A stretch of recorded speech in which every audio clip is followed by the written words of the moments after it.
Capítulo número 4, Jnana Yoga del conocimiento trascendental. El capítulo que vamos a ver hoy se llama Karma Sannyas Yoga, es el yoga de la renunciación en la acción, ¿sí?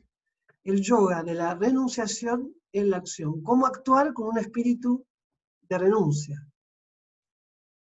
Cómo actuar con un espíritu de desapego a la materia, pero apego al Supremo. Esa es la invitación que Krishna nos hace en este capítulo número 5, Karma Sannyas Yoga. Entonces, como hemos visto, el capítulo número, digamos, los últimos versos del capítulo 4, podemos decir, por ejemplo, que el último verso, el verso 41, ¿no? En el cual Krishna hablaba que las dudas que han surgido en el corazón de Arjuna producto de la ignorancia, hablando como que la ignorancia genera una constante duda, una constante sospecha, van a ser cortadas por el arma del conocimiento, ¿no? Entonces este verso número 41 que habíamos leído hace un ratito, nos habla que del resultado del karma yoga nos cualifica para la renunciación de la vida contemplativa, para desapegarnos de la materia y volvernos más introspectivos. Entender que la materia cumple un propósito, que debemos interactuar con los objetos, con los sentidos, pero que el propósito principal de la existencia material es el de aprender y percibir la naturaleza del alma. Ese es el propósito de la existencia material. Interactuamos en este mundo material para aprender que el mismo tiene un sentido, y el sentido del mismo es lo que lo hace ser. Y lo que hace ser a la existencia material, y dentro de la existencia material, a este cuerpo individual, es la presencia del ser, del alma.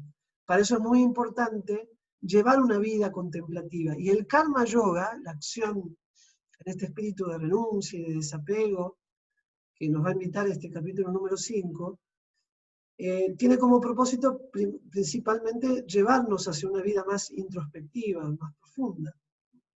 En el verso 42, donde Krishna le dice a Arjuna, entonces del capítulo 4 ahora, ¿no? Estamos citando estos dos últimos versos del capítulo 4 para conectar con lo que Krishna va a expresar ahora en este capítulo 5.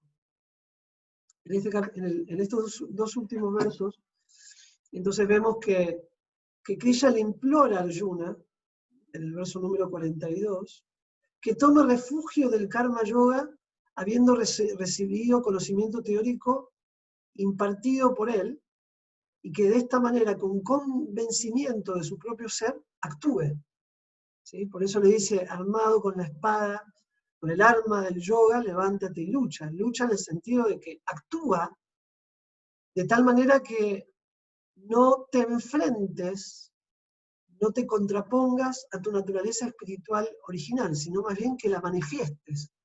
Para manifestar nuestra naturaleza espiritual en esta existencia material, tenemos que luchar internamente con algunos impedimentos que pueden venir, como dije, internamente, pero también externamente. Nuestro ego, nuestra mente, nuestros sentidos, las diferentes agitaciones, la contemplación.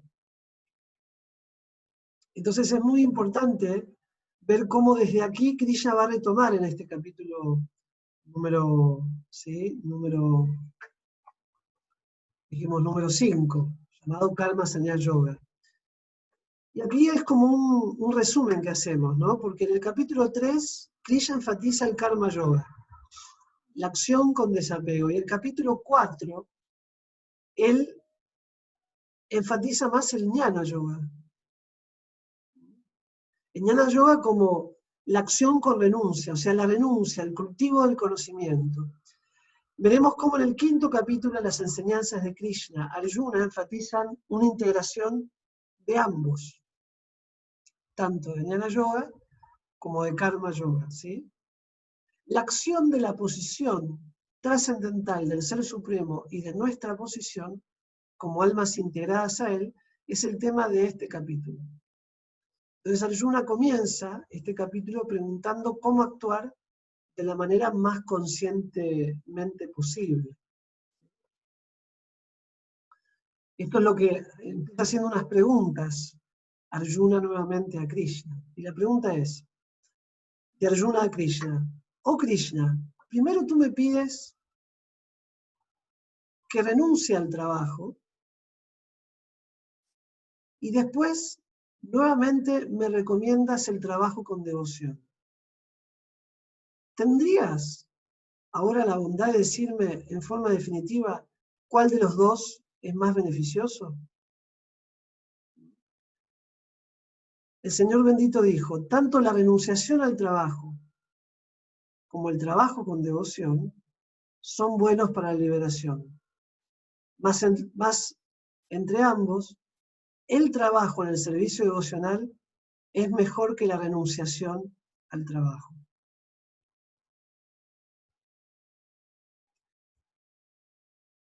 Según lo comenta Srila Baladev Vidabhushan, trabajar con renuncia fortalece el conocimiento individual. Acá tenemos una muy bella imagen de Srila Baladev Vidabhushan, que fue uno de los más reconocidos y principales comentaristas del Srimad Bhagavatam. Entonces, trabajar con renuncia fortalece el conocimiento individual. Eso es muy importante. Digamos que también la acción que realicemos va a permitir que nuestro conocimiento se fortalezca. ¿Sí? Entonces, el interés radica en ejecutar acciones que permitan el obtener conocimiento y la purificación de la existencia propia. ¿Sí? Las acciones que debemos ejecutar mentalmente tienen que siempre estar involucradas en la medida a adquirir conocimiento. ¿Cómo? ¿Con qué disposición mental nosotros podemos, digamos, actuar de tal manera que lo que hagamos, aunque no tenga nada que ver con el yoga propiamente dicho, porque en realidad, como bien lo estamos viendo en estos capítulos, todo lo que hacemos puede estar vinculado al yoga, pero de repente quizás uno está trabajando, o fue a hacer un trámite, o fue a pagar una cuenta, o fue a hacer una compra, ¿sí? Entonces uno dice, bueno, donde uno va acompañado, va en uno, la conciencia, la mente, la inteligencia, los sentidos, el alma, va todo eso con uno. Digamos que así como Krishna es el cochero de Arjuna, ¿no? El que está manejando el carro de Arjuna, y Arjuna es el pasajero, los sentidos, la mente, la inteligencia, son las coberturas del alma, que es el pasajero que va dentro de este cuerpo, dentro de este carro, que va de acá para allá, que es este cuerpo material. Entonces Krishna lo que está diciendo acá es que la ubicación, la posición de los sentidos al servicio del Supremo puede ser aplicado en toda circunstancia. No es que de repente yo voy a comprar al almacén y ya entro en un rol absolutamente ajeno a mi naturaleza espiritual. No, también puedo ir meditando en algún verso o en alguna enseñanza de Krishna, puedo ir recitando algún mantra, puedo ir como contemplando la naturaleza material desde una perspectiva filosófica, ¿sí? Para eso es que la filosofía, el conocimiento del Bhakti es una gran herramienta. Entonces, eso es lo que está queriendo decir Krishna. Eso es actuar con espíritu de renuncia, como hacernos amigos del Supremo, sentir esa amistad, esa guía, porque el Supremo está dentro de nosotros, donde vamos nosotros va Él. Pero de vuelta, el origen de la ignorancia y los que nos somete a la ilusión es creer que actuamos individualmente, ¿sí? Que estamos separados. Entonces, cuando voy a hacer algo es como que me olvido de mí mismo y el que protagoniza la acción termina siendo el ego falso, mi otra falsa identidad. Entonces, trabajar con este espíritu, a eso significa renuncia. Renuncia en realidad significa conexión, relación con el Supremo. Fortalece el conocimiento individual. Entonces, por un lado, Arjuna le pregunta a Krishna, estoy confundido, por un lado me dices que renuncie al trabajo, ¿sí? Y por otro lado me pides que actúe con devoción. ¿Cuál de los dos es mejor? Que ella le dice el trabajo con devoción. Ambos son buenos, pero el trabajo con devoción es mejor. ¿Y en qué sentido? Porque la devoción incluye la renuncia, y digamos el desapego a la materia y el apego a la conciencia, la acción con conciencia, ¿no? Eso significa apego a la conciencia, actuar en beneficio del despertar propio y el de los demás. La meta de ambos es la misma. Del verso 4, Krishna dice, solo las personas ignorantes del conocimiento hablan del karma yoga y del servicio devocional como diferentes del estudio analítico del mundo material. Sankhya. Aquellos que en realidad son eruditos dicen que quien se consagra bien a uno de estos senderos logra el resultado de ambos. Entonces, por estudiar analíticamente la naturaleza material, eso es Sankhya, eso es lo que principalmente vimos en el capítulo 2, Sankhya Yoga. Por estudiar la naturaleza material, ¿qué va a ocurrir? Uno va a empezar a percibir la realidad de otra manera, como esto que decía, ¿no? Con un espíritu más analítico, más profundo. En cambio, la acción con devoción también precisamente implica esa visión. Por eso el que se aboca a ambos, naturalmente va a estar practicando lo mismo, ¿sí? Está asociado una cosa con otra, pero por supuesto, ¿por qué? Porque el estudio analítico, una visión más profunda, más científica a nivel tanto espiritual como material de la creación, que es la visión que nos otorga el Sankhya Yoga, lo que va a permitir es que uno naturalmente actúe con devoción, porque va a poder percibir o al menos concebir a la divinidad presente en todo y en todos.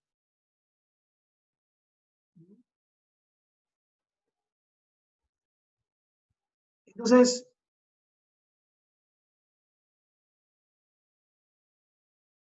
tanto el Bhakti Yoga, la acción con devoción, como el Sankhya Yoga, Jnana, en este caso sería el capítulo 4 y el capítulo 3, la acción con conocimiento involucran la renunciación. Pero ¿a qué es mejor renunciar? ¿Debe uno trabajar con desapego o renunciar al trabajo enteramente? La respuesta de Krishna es clara y concreta. Estos no son dos senderos diferentes, con metas separadas, sino que son aspectos del mismo sendero con la misma meta. Entonces, ¿a qué es mejor renunciar? ¿Debe uno trabajar con desapego o renunciar al trabajo enteramente? Uno no puede renunciar al trabajo, porque todo el tiempo hay que actuar. Actuar es un trabajo, ¿no? Estudiar, cocinar, limpiar, vincularse es un trabajo.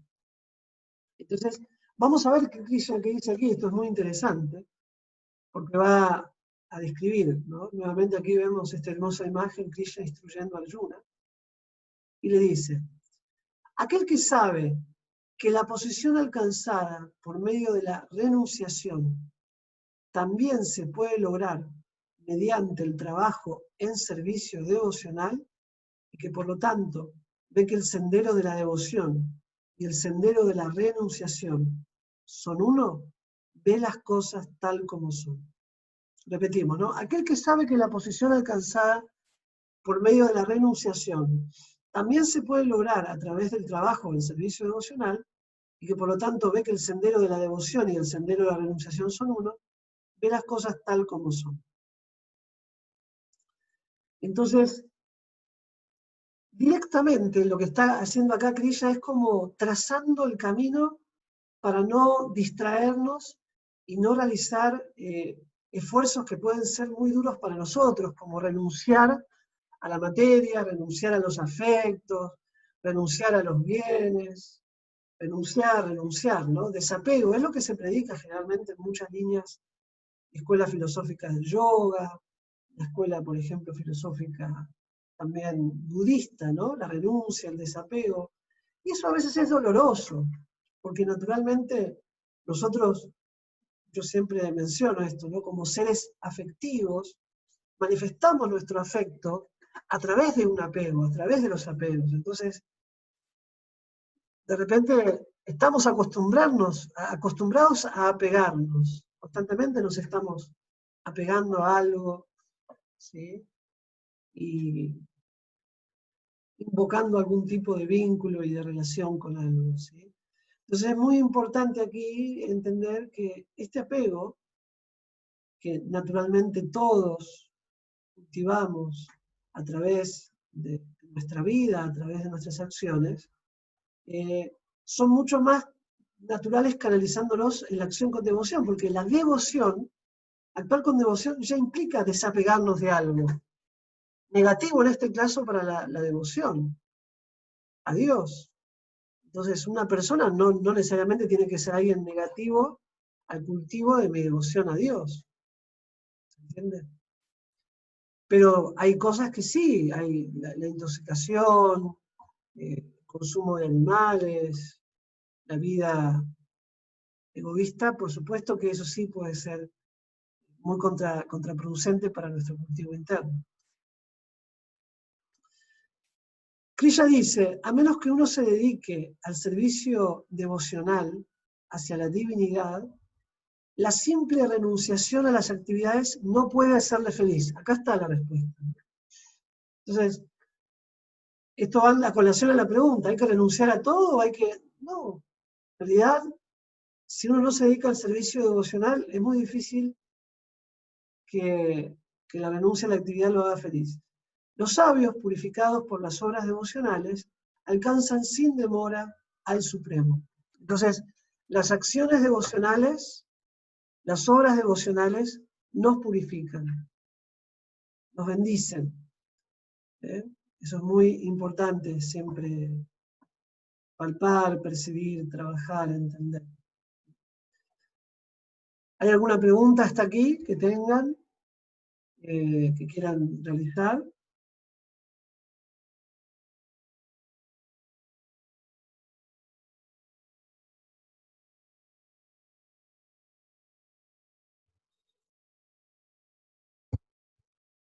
Bueno,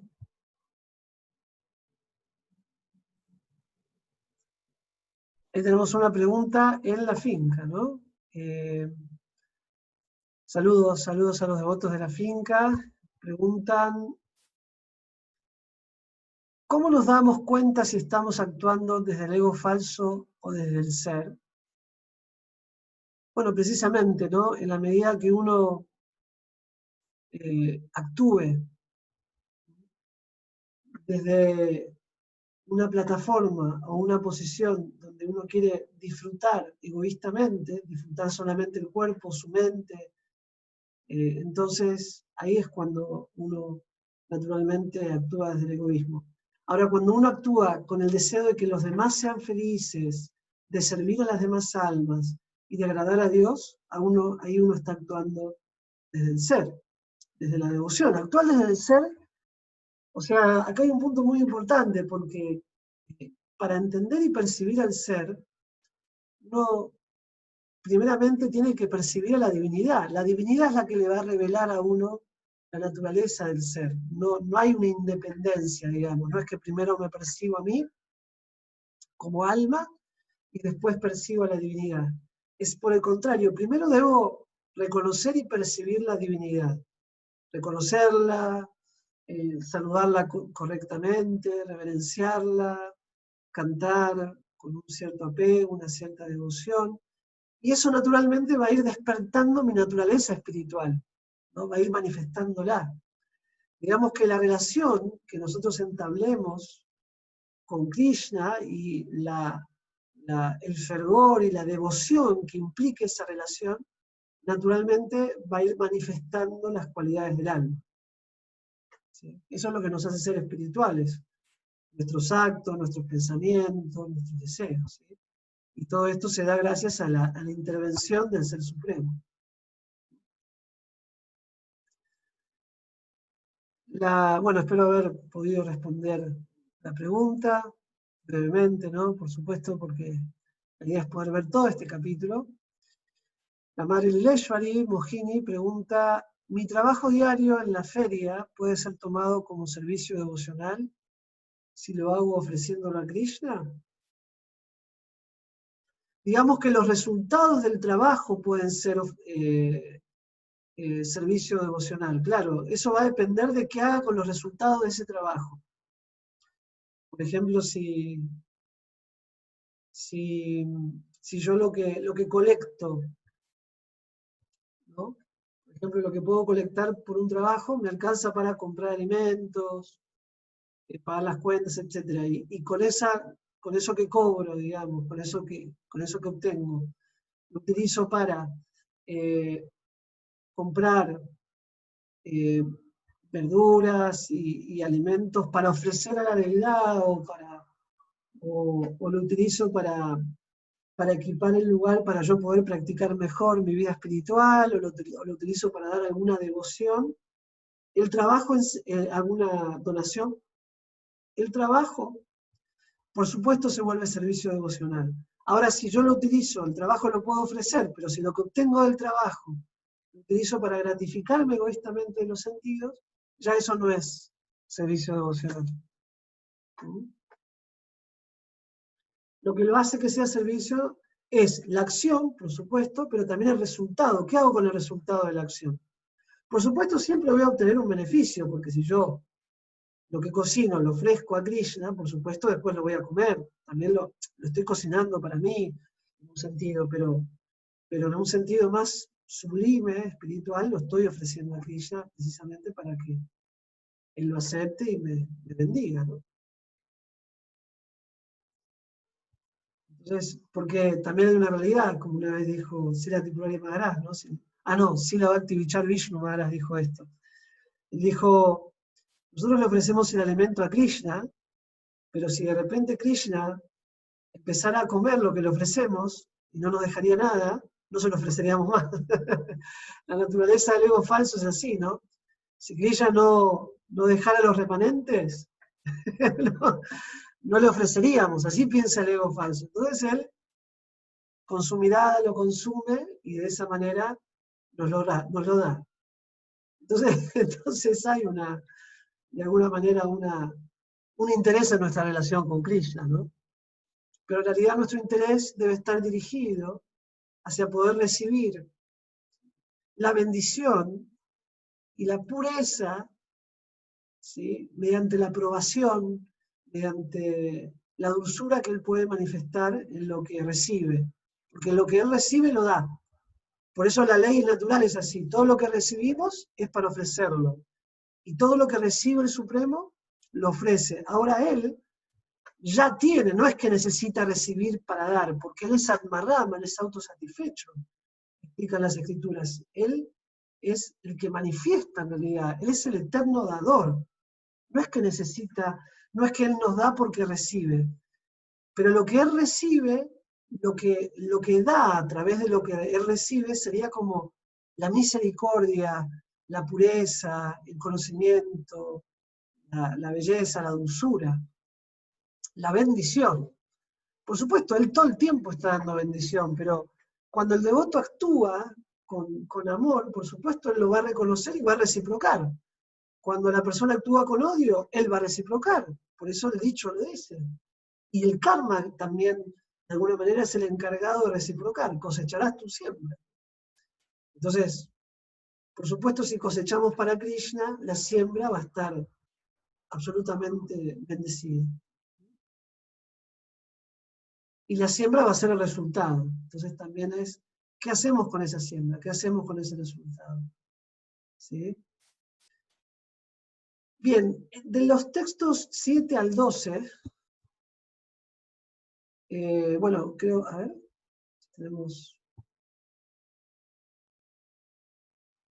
ahí tenemos una pregunta de la madre Valeria, así que, bueno, la respondemos y continuamos. Valeria pregunta, quería preguntarle si uno comienza a percibir a la realidad de otra manera, una manera más profunda, La contemplación, por ejemplo, ¿sería un factor también de agitar a la mente? No, no, porque de hecho Krishna en este caso menciona que uno debe ser introspectivo y para eso la contemplación debe ir dirigida desde una perspectiva más interna, ¿no? Introspectivo significa ver de una manera introspectiva, no significa estar ensimismado, ¿no?, en uno mismo, sino significa ver desde una perspectiva más interna, más espiritual, porque lo interno es lo espiritual. Como lo dijo el Principito, ¿no?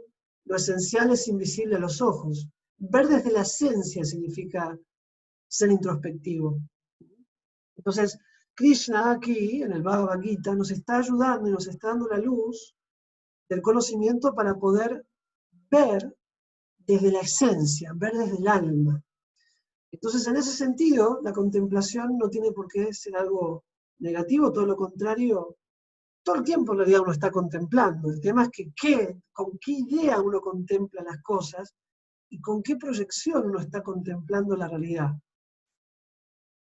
Si uno la está contemplando de una perspectiva de querer disfrutar, tomar, poseer, explotar, o distraerse o ilusionarse, entonces naturalmente esa perspectiva, esa visión contemplativa hace que uno caiga en la ilusión y actúe de una manera separada con la divinidad. Ahora, si yo contemplo desde una perspectiva de ver cómo puedo ofrecer, cómo puedo servir, cómo puedo beneficiar, por supuesto, vamos a estar mucho más favorecidos, vamos a ser mucho más favorecidos.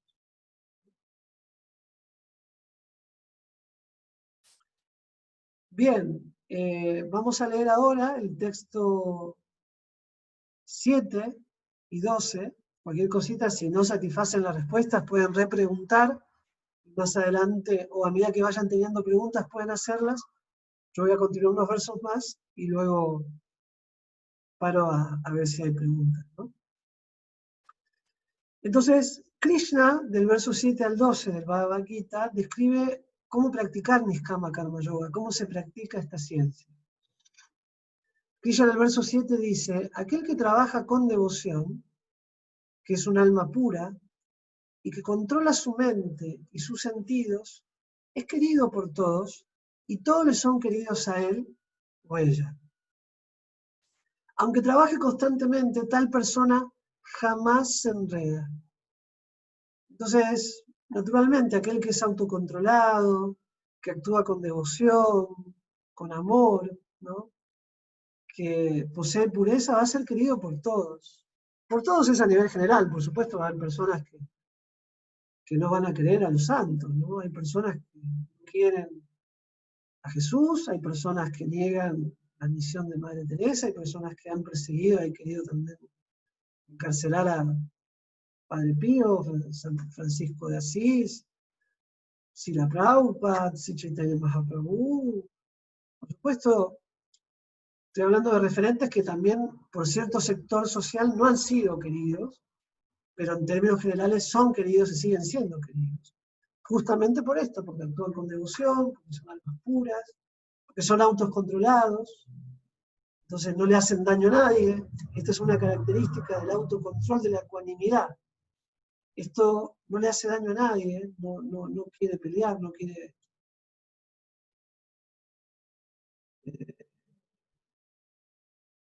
precisamente perturbar a nadie, ¿sí? Verso 10. Ella dice, aquel que ejecuta su deber sin apego, entregando los resultados al Dios Supremo, no es afectado por la acción pecaminosa, tal como la hoja del loto no es tocada por el agua. Se dice que la gota de agua se desliza por el loto, ¿sí? Como que parecería como que es tan suave el loto que no es tocado por el agua. De la misma manera que Krishna está diciendo, ¿no? Aquel que ejecuta su deber sin apego, que entrega todos los resultados al Supremo, no es afectado por la acción pecaminosa, ¿sí?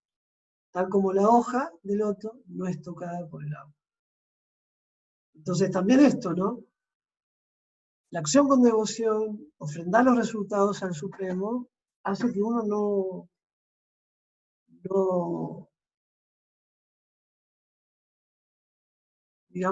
tenga resultados negativos de las acciones, ¿no? Que pueda obtener el mayor beneficio de las mismas.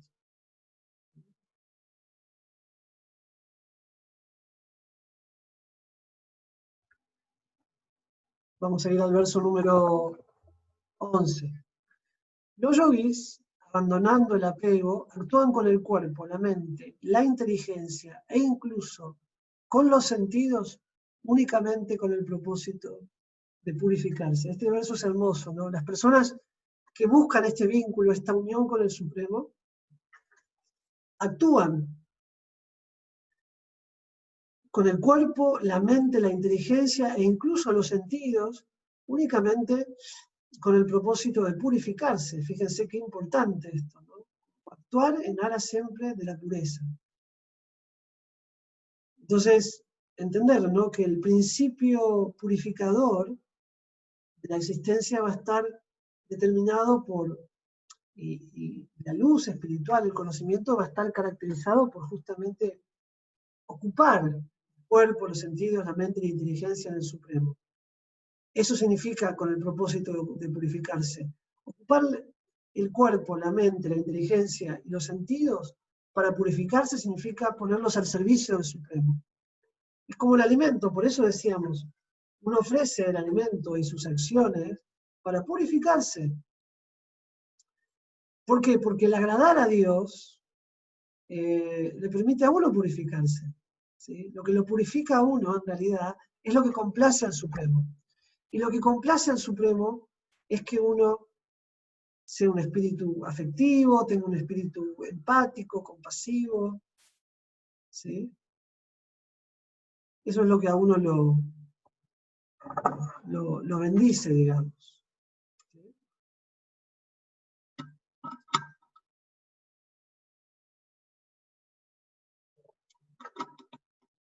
Krishna continúa diciendo, el alma firmemente consagrada logra la paz impoluta porque ofrece al Supremo el resultado de todas las actividades. Mientras que una persona que no está en unión con lo divino, que codicia los frutos de su labor, se enreda. Muy interesante este verso. Bueno, cada verso es como para dar toda una charla, ¿no? Un seminario, porque es un capítulo para mí muy difícil de avanzar entre versos porque tienen mucho significado cada uno, ¿no? Por ejemplo, este verso es fantástico. Acá está Krishna hablando de los yogis.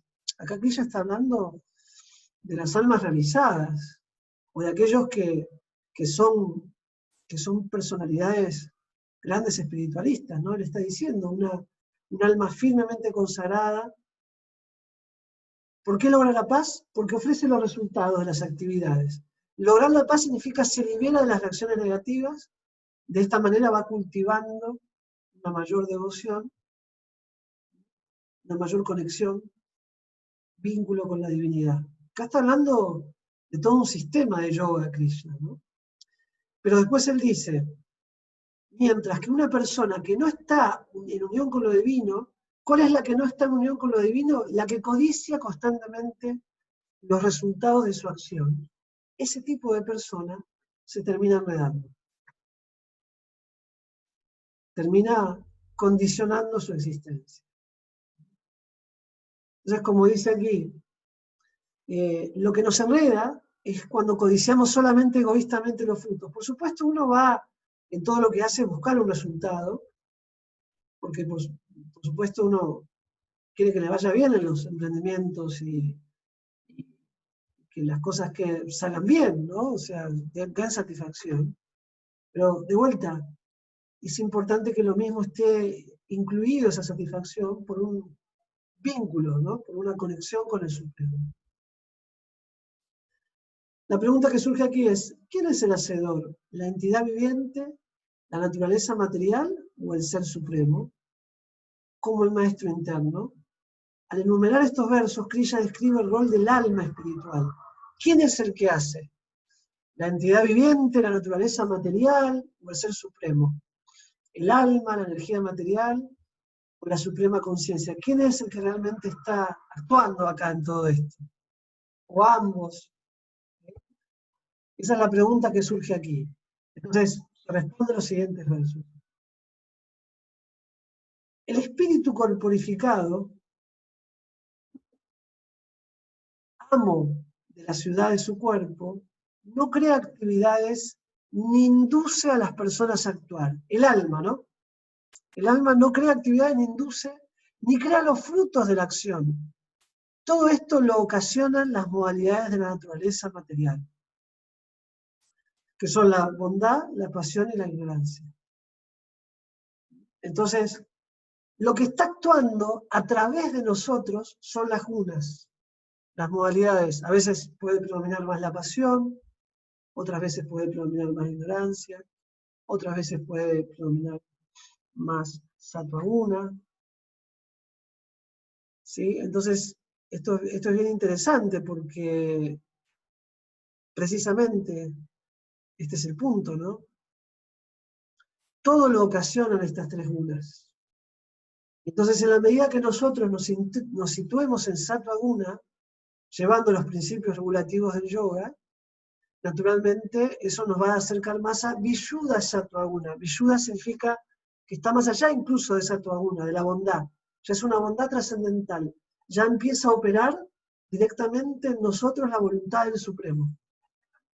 Eso es lo que para nosotros es el éxito mayor de esta vida, ¿sí? Entonces lo que realmente está actuando son las gunas, son las modalidades de la naturaleza material, pasión, bondad e ignorancia. Krishna continúa, el Espíritu Supremo tampoco asume las actividades pecaminosas o piadosas de nadie, Dios en este caso, ¿no? No obstante, los seres corporificados están confundidos debido a la ignorancia que cubre su verdadero conocimiento. Nuevamente vemos aquí, ¿no?, cómo la ignorancia confunde constantemente. La ignorancia es la incapacidad para percibirse como un alma, como un ser espiritual.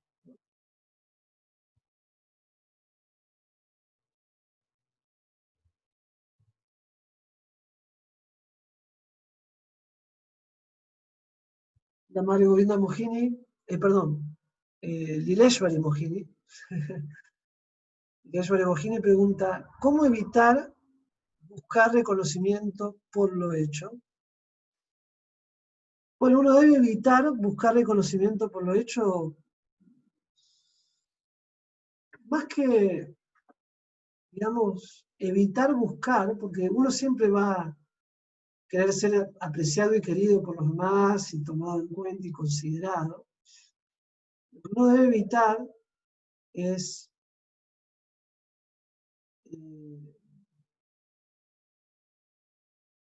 buscar fama, buscar prestigio por lo que uno hace. ¿Sí? Artista, fama, prestigio, desde ese lugar. Y bueno, uno lo tiene que evitar de vuelta, como tratando de que todo lo que uno recibe sea dirigido a Dios, ¿no? Si uno recibe un reconocimiento, uno lo va internamente a valorar y apreciar como una virtud que ha sido manifiesta por Dios a través de uno. Esa es la clave y la esencia del conocimiento del yoga, así como poder actuar con ese espíritu. Bien. Y aquí tenemos algunos versos más. Vamos a ver si podemos terminar este capítulo. Vamos a leer un poco más ahora.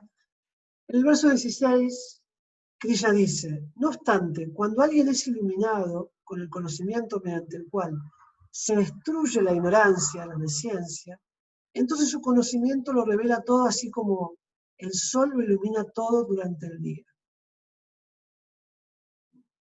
Entonces, cuando alguien es iluminado, uno va a estar iluminado en la medida que se deje iluminar.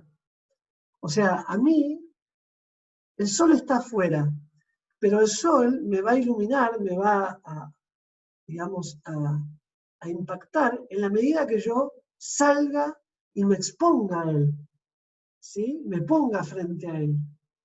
El sol por sí mismo no es que va a entrar a mi casa, el sol ya está iluminando. como el conocimiento de Krishna, ¿no? El conocimiento que está hablando Krishna en el Bhagavad Gita es iluminador, pero también necesitamos que el mismo, digamos, se incorpore a nosotros, que el mismo pueda ser recibido, como estar más receptivos, así como cuando yo quiero que me dé el sol, o tomar la luz del sol, me tengo que ir a buscarlo, por ahí está en un rincón del patio, por ahí está en una vereda de la calle, y yo me voy de ese lado para que me dé. Yo tengo que hacer un cierto ajuste. De esta misma manera,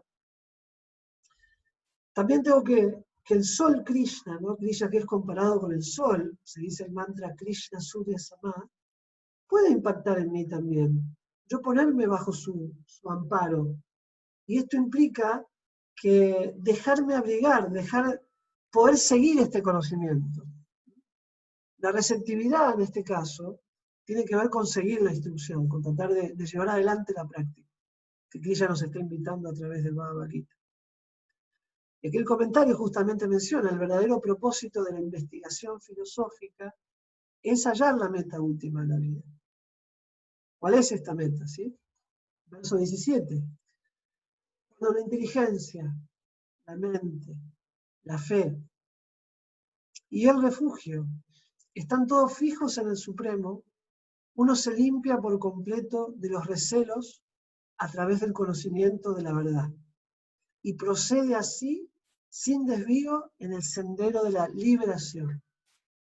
Entonces, esto es nishta, esto es fe firme, ¿no?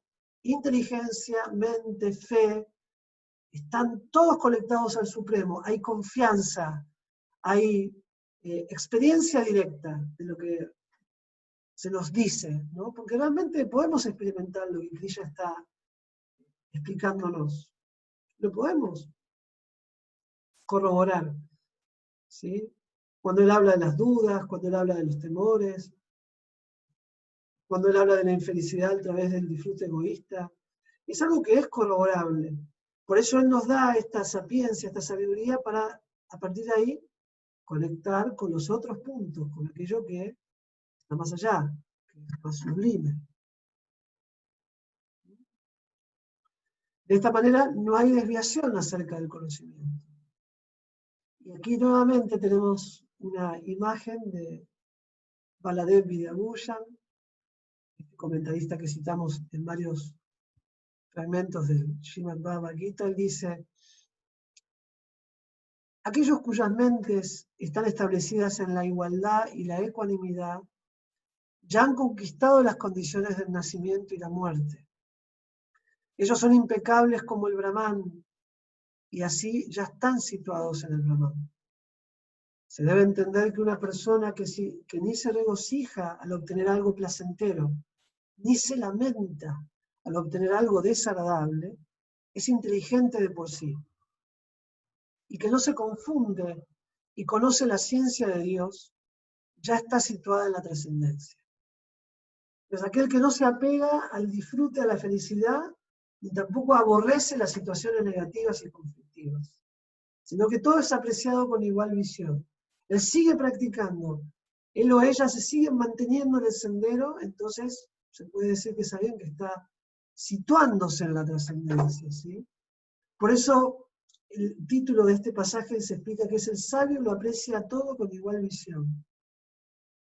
¿No? Aquellos cuyas mentes están establecidas en la igualdad, en la ecuanimidad, ¿sí? Ven a todos de esa misma manera. Un equilibrio, con una firmeza, con una espiritualidad. Y aquí tenemos precisamente los últimos 3 versos, 4 versos que vamos a leer hoy. Ella sigue hablando de la inteligencia, como ven está repitiendo muchas veces la palabra inteligencia, Krishna, y aquí él dice, ¿no? Una persona inteligente no participa de cosas que son fuentes de sufrimiento, las cuales se deben al contacto con los sentidos materiales. Oh hijo de Kunti, tales placeres tienen un principio y un fin, y así que la persona sabia no se deleita en ellos. Entonces, Una persona inteligente no va a participar en cosas que son fuertes de felicidad. ¿Cuáles son? Las que solamente gratifican los sentidos, las que no están buscando gratificar también al Supremo. ¿Qué sé yo qué es lo que gratifica al Supremo? Es lo que le hace bien al prójimo, es lo que ayuda al prójimo, es lo que permite que el otro pueda crecer, pueda purificarse espiritual y materialmente. Eso es lo que da placer al Supremo. Y también, por supuesto, en actuar con ofrenda, con devoción. Ahora, si todo eso está dejado de lado y uno quiere actuar para su propio placer egoísta, entonces nuevamente experimenta el sufrimiento. Por eso, una persona inteligente, alguien que tiene esta capacidad de discernir y de reflexionar, no va a participar en estas cosas. Nuevamente, Krishna hablando de la inteligencia. Aquí es muy interesante, vamos con los últimos 3 versos de este capítulo 5, donde se menciona qué significa en esencia ser un yogi. Krishna dice, si antes de abandonar este cuerpo actual uno es capaz de tolerar los impulsos de los sentidos materiales y refrenar la fuerza del deseo y de la ira, uno es un yogi y es feliz en este mundo. Si antes de abandonar este cuerpo actual, ¿no?, uno es capaz de tolerar estos impulsos de los sentidos, refrenar la fuerza del deseo y de la ira, uno es un yogi y es feliz. Aquel que está más allá de la dualidad y de la duda, cuya mente está ocupada dentro de sí mismo, quien siempre se afana en procurar el bienestar de todos los seres conscientes y que está libre de todo pecado, alcanza la liberación en el Supremo. Esto es el yogi. Alguien que actúa con este vigor, digamos, con este entendimiento, con esta capacidad de análisis. Y para cerrar, terminando este capítulo 5, ella le dice a Arjuna, aquellos que están libres de la ira y de todos los deseos materiales, que son autorrealizados, autodisciplinados, que constantemente se esfuerzan por la perfección, tienen asegurada la liberación en el Supremo en un futuro muy cercano. Nuevamente él enfatiza este punto de estar libres de la ira. Recuerden que, ¿de dónde surge la ira? La ira surge de la lujuria frustrada. De hecho, Patanjali en el Yoga Sutra explica que la infelicidad conduce a la ira, la insatisfacción nos va a llevar a la ira. Entonces, para estar liberados de la ira, hay que ser autodisciplinado, esforzarse constantemente por la perfección. Todas estas son las recomendaciones que Krishna nos regala y nos da en el Bhagavad Gita. Bueno, muy bien. Aquí tenemos por finalizado este capítulo número 5. Muchas gracias. Bueno, entre comillas, finalizado, uno puede seguir profundizando más. Recuerden que siempre quedan versos, que es como un resumen del capítulo. Así que desde ya, ojalá lo puedan leer, esa es la tarea para lograr siempre, leer, si no pueden leer con los significados, porque se hace mucho, por lo menos los versos, todos los versos del capítulo respectivo, es muy importante, ¿sí? Muy beneficioso. Bien, aquí tenemos una pregunta de la madre Lalita, desde Tamil. La madre Lalita pregunta, saludos también. En este capítulo se habla del cuerpo como la ciudad de las 9 puertas, así es. Técnicamente, las mujeres tendríamos 10 puertas. ¿Es correcto considerar que nuestra ciudad tiene 10 puertas? ¿O cuál sería la correcta comprensión de ello? Bueno, en este caso, Krishna habla en plural. Justamente hay un verso, si me dan un segundito, que es el que está mencionando la madre Lalita, que lo voy a citar porque no lo puse aquí. A ver, esperen un segundo, voy a buscar el libro.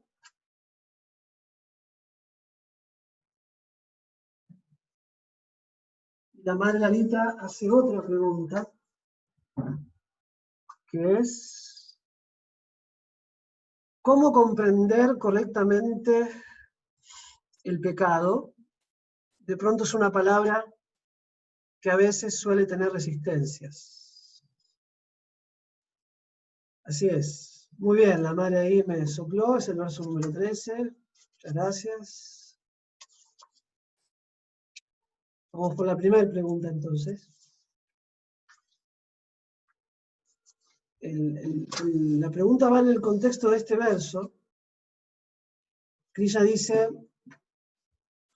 cuando el ser viviente encarnado controla su naturaleza y renuncia mentalmente a todas las acciones, reside feliz en la ciudad de las 9 puertas, el cuerpo material, sin trabajar ni hacer que se trabaje. Bueno, el cuerpo material se lo describe como la ciudad de las 9 puertas. Acá está hablando en plural. ¿Cuáles son las 9 puertas? Los 2 ojos, 2, las 2 fosas nasales, 4, los 2 oídos, 6, ¿sí?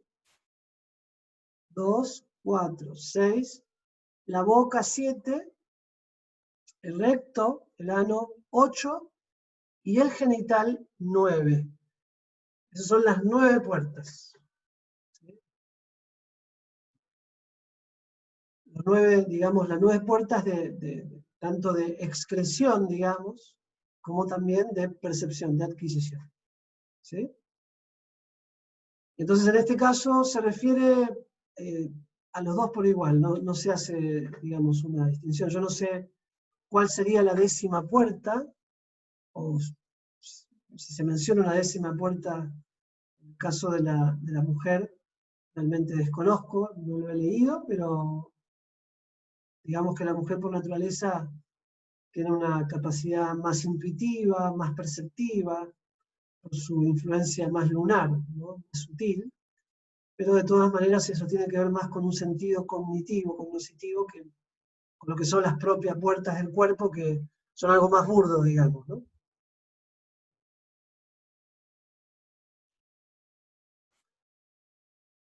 Bueno, digamos, aquí la madre menciona, la mujer tiene 2 orificios en la zona vaginal, con lo cual serían 10 puertas, salvo que el ingreso al útero no se considere como puerta.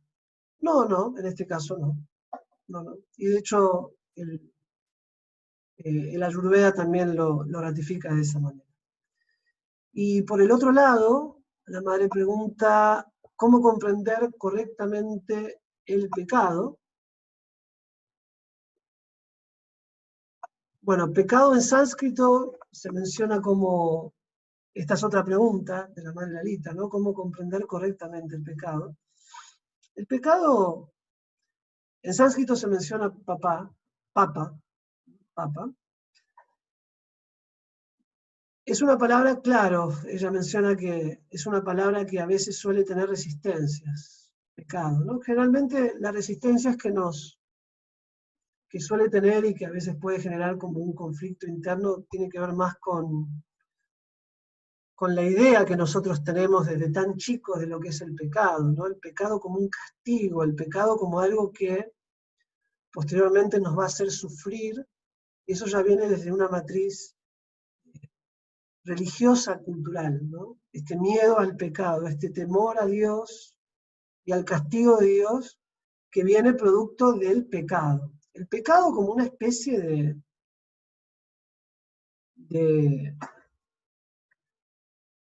digamos, de puerta que nos conduce al infierno, ¿sí?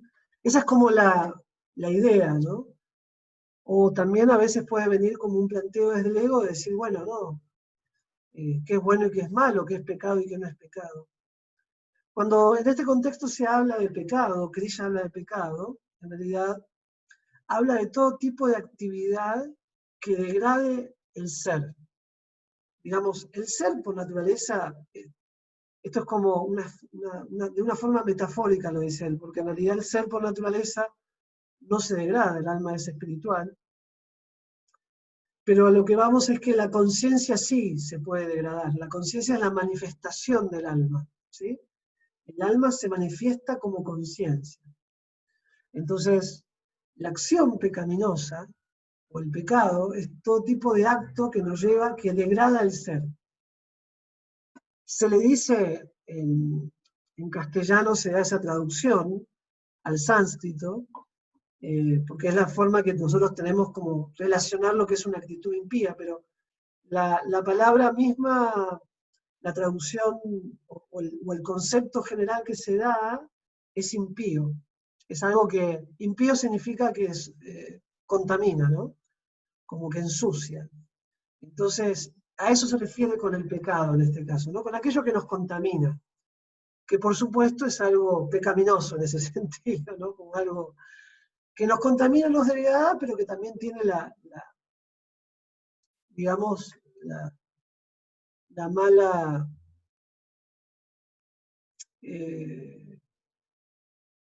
consecuencia de perjudicar al otro. Generalmente las actividades pecaminosas o el pecado también daña al otro, no solamente a uno, ¿no? Porque de repente uno dice, bueno, quizás a uno alguien lo quiere, ¿no? De repente varias personas lo quieren mucho, porque hay personas que por ahí no se sienten queridas, pero allá de eso, todos somos queridos de alguna manera, ¿no? Es importante también sentirse querido, y de repente uno se lastima a sí mismo y uno dice, bueno, total es esto algo que me hago a mí, pero también una persona puede estar sufriendo por ese daño que uno se está haciendo a sí mismo. Entonces, lo que lastima tanto a uno y lo que lastima cuando uno actúa de una manera impía, es también al otro, porque uno también puede ser impío, puede ser perjudicial con el otro. Entonces el pecado en el concepto, contexto védico, tiene más que ver con la actividad, la acción, en este caso impía.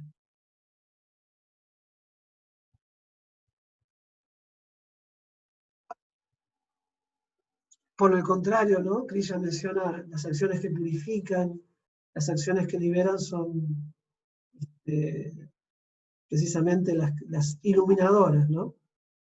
En cambio, las impías, las pecaminosas, exacto. Lo que pasa es que, claro, nosotros tenemos esta idea, lamentablemente, hay muchas palabras que se les ha dado como a nivel social, ¿no? Una connotación muy negativa, por también cómo se fue inculcando y manifestando en la misma, ¿no?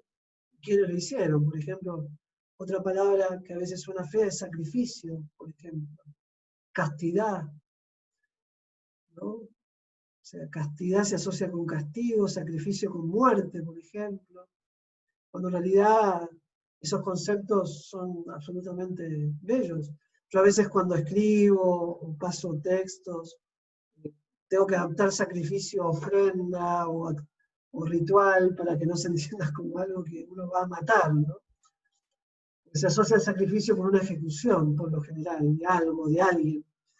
Y también la castidad como una represión, cuando en realidad la castidad es, es lo que Krishna está hablando, ¿no? Es aquello que nos purifica, nos libera.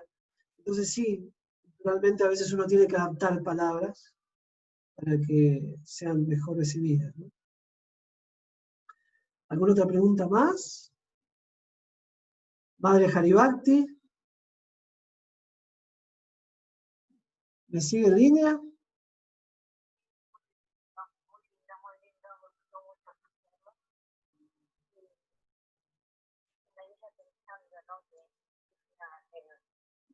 He leído siempre nombra de la inteligencia, ¿no? Sí. Entonces, yo digo, claro, miramos hasta eso nos da para que nosotros nos demos cuenta, nos dice, ¿viste? Esa palabra inteligencia hace que uno deje de ser ignorante. Yo no sé, hijo, si me expreso bien. Sí, claro, claro. Acá estamos compartiendo unas palabras con Madre Haribhakti, mi mamá. Claro. Entonces estamos leyendo y los que podemos, tenemos el tiempo de leer, siempre el ser humano tiene tiempo de leer, tiene que simplemente, sin ofender a nadie, porque yo me considero un poco eso también, tiene que dejar de ser ignorante para vivir en conciencia más, aceptarse más a sí mismo. tiene que dejar de ser ignorante.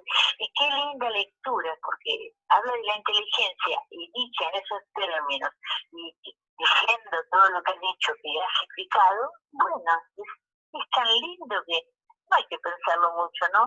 Repito, tenemos que dejar de ser ignorantes. No quiero ofender a nadie con mis palabras, por Dios, ni lo que me sale a mí siempre cuando hablo. No sé si la escucharon por acá, mi mamá Haribakti, la puse en altavoz para que también la conozcan. Ella me sigue por el celular, digamos, por la llamada por teléfono, porque estamos en tratativas de que pueda conectarse con Zoom. Yo nací en un lugar donde vive ella también, en Mar del Plata, bastante retirado, estamos muy cerquita del mar, entonces allá no hay buena señal de internet, entonces Skype no puede ver Zoom. Entonces por eso hacemos el arreglo pero ahora está haciendo el trámite para poderse conectar por Zoom. Pero bueno, mientras estamos ahí comunicados por teléfono. Mi madre Haribakti tiene 77 años y es devota desde los 60 y, si mal no recuerdo, 65 años de Krishna. Así es. Se inició en la finca, en Nueva Brindavan. Bueno, muchas gracias a todos. Entonces creo que dejamos aquí. Si les parece, nos vamos a ver la próxima clase, que es un capítulo también muy bello, es el capítulo número 6, llamado Dhyana Yoga, ¿sí? El yoga de la meditación. Acá Krishna nos dejó en el umbral las puertas de lo que viene, que es uno de los capítulos más importantes del Bhagavad Gita, que da pautas muy interesantes acerca de la práctica yógica, ¿no? y de la meditación, de cómo situar la mente en el Supremo. Así que vamos a ver cómo continúa. Realmente es un capítulo muy, muy, muy interesante. Muy probablemente lo hagamos en 2 partes, aunque son 2 versos y bueno, porque es, como digamos, uno de los más psicológicos dentro de toda esta saga de versos y de enseñanzas de Krishna. Algunas palabras para compartirles. Muchísimas gracias por participar. Espero que haya sido de entusiasmo, que me alegró mucho también la pregunta de Amar Lalita. Se nota que han leído y eso es muy lindo también, que siempre puedan hacer. Bueno, me alegra las preguntas de todos, por supuesto, pero siempre es muy lindo interactuar también desde la lectura, desde las preguntas, desde las experiencias. Así que muchísimas gracias. Yo lo voy a estar subiendo mañana, seguramente, al video, así que le pueden poner también ahí comentarios si quieren, así movemos y difundimos esto lo máximo posible, para que pueda llegar el mensaje de Krishna de alguna manera u otra a la sociedad, ¿no? Que realmente, sobre todo en estos tiempos, es muy importante encontrar un refugio, y como decía mi madre, ¿no? Madre Haribakti, tratar de no complicarse tanto la vida entendiendo la simpleza del conocimiento, ¿no? Sí, tenemos un canal de YouTube, ahí lo voy a linkear seguramente porque es un canal propio que me hicieron los devotos y no me acuerdo bien cómo se llama, pero ya lo voy a poner. Yo estoy como incursionando más intensamente ahora en las redes, y en menos de años tengo Facebook y demás, nunca lo usé prácticamente, pero ahora estoy mucho más activo por una cuestión de alcance y de situación actual, y bueno, actualizándome de a poco. Así que, bueno, muchas gracias a todos y todas.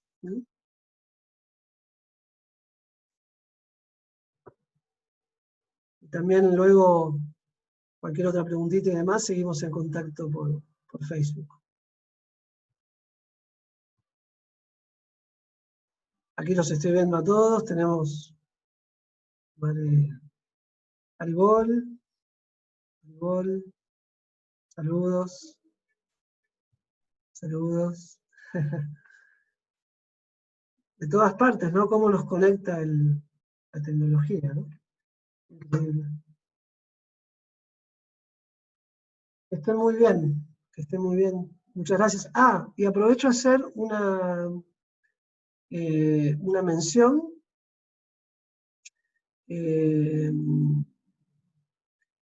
Déjenme ver. Se las voy a enviar seguramente por texto porque es un link. El viernes a las 16 horas tenemos un encuentro especial. Faltan confirmar unos detallecitos, así que en breve los vamos a tener confirmados para que el viernes a las 16 horas si pueden reservarlo, ¿sí? Porque vamos a tener un encuentro con un gran maestro. Así que los que no tienen acceso a la difusión que yo mando, me mandan un mensajito. Hare Krishna, que estén muy bien, reverencias. Haribol. Jai Srimad Bhagavad Gita ki, Jai Sri Krishna Bhagavan ki, Jai Sri Arjuna ki, Jai Srila Prabhupada ki, Jai Gaura Premanandi.